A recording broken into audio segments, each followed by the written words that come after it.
This, I find this incredible. You can go to Ardingly and you'll go onto a professional stall, an antique dealer, they know their stuff, and you can still pick up incredible bargains. This, the chap said, oh, I think it's jet. And I said, it's not jet, it's vulcanite. But I said it more politely. And he said it was a fiver, even if it was jet. He just said £5. I said, well, it's actually vulcanite, but I'm perfectly happy to pay the £5 because it's faith, hope and charities carved on that. And vulcanite, I'm sure many of you will know, but those that don't, it's a sort of compound, a Victorian substitute for jet, really. It's almost an early plastic, but it doesn't have any polymers or anything like that in it.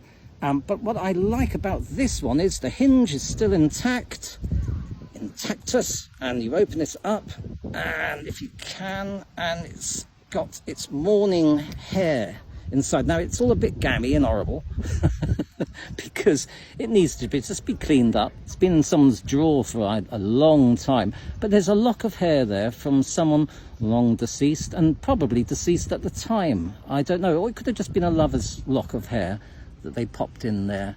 Lovely locket, lovely sound that. And I also love this because it's got its original necklace part to it, very long. Sometimes they would have a cross on the end or a crucifix or something, but here, yep, faith, hope and charity, an anchor, a heart, and can't remember what the other thing is, don't know, but it's there. And it's lovely. The older people will know what these are. These are called clackers, and when I was a very young boy of about 5, we used to go mad for these in the playground, and they were a major craze, and they were on all the adverts, and everyone had to have one, and if you didn't have one, you were nothing. And you could do something really clever, which I can't do. Yeah, I'm going to give up on that. They clack both ways, but they would often explode, and then they got banned. So that's a real bit of child social history, I think, from around 1971. But here it is, yes. Oh, it's a bit silly. It's got a nice old antique clasp on the end, though. It's one of these types you pull out. But I just love the fact that it's probably a hideous piece of tourist tosh. But it's early. It's going to be, I don't know, 20s, I reckon. But I just love the fact that it's a charioteer. And I just think that's quite a bold statement. I mean, and I would never want to polish that myself, but it's up to you. If you buy these things, you do what you want. It's yours, isn't it? But I just like the patination on it. And it's very bold. It's a hell of a statement. That is this Bodkin. And that is deeply exciting because I've always wanted one of these. Solid silver, early 18th century, early 17th century.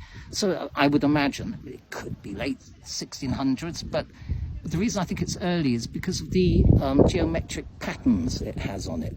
And they're very characteristic of the sort of old English oak furniture that you'll find they have of the period, you know, sort of Jacobean style. But what a bodkin was used for, it'd just be carried around by a rather wealthy chap, or a lady, I imagine, but and it would have an ear scoop on the end, but this one's been filed off. It won't affect the value too much because there are some that don't have them, but I do think this has been filed off. It'd have an ear scoop.